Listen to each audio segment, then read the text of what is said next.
Hello, you wonderful people. I am the OBG and welcome to the OBG show. So tonight we're stepping into the mind of a man who understands darkness, not the darkness of nightfall, but the darkness that settles in the human heart. And this is why I am a fan of Rod Serling. And before he came that sharp suited man that we all know from the Twilight Zone, which some of you are familiar with, Rod Serling was actually a young paratrooper, and he was dropped into a world of fire in the Pacific, and he came home carrying invisible scars, only to be confronted with another battlefield of 1950s America, shiny suburbs above fair and conformity, and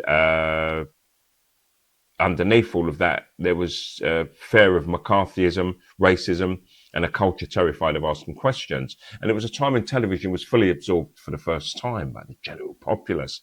However, television wasn't truth. It was a salesperson. So how do you tell the truth in a system that hates truth? Now, Serling, he found a crack in the wall and he called it the Twilight Zone.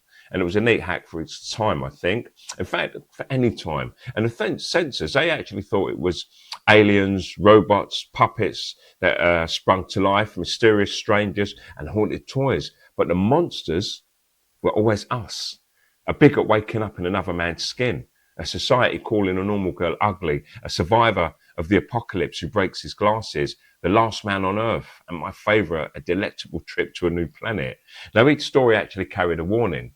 And I love the possibilities that presented themselves and the revelations that appeared in what is my favorite genre, which happens to be sci-fi. Now, Serling was a magician. The censors watched the monsters in his right hand while he planted truth with his left hand. And he knew sometimes you must show people a lie to make them see the truth. Now, Rod Serling, I think he used the Twilight Zone to illuminate our darkness. And even now, he reminds us the real monsters aren't only out there, they're in the mirror. And the only way to defeat them is to dare to look.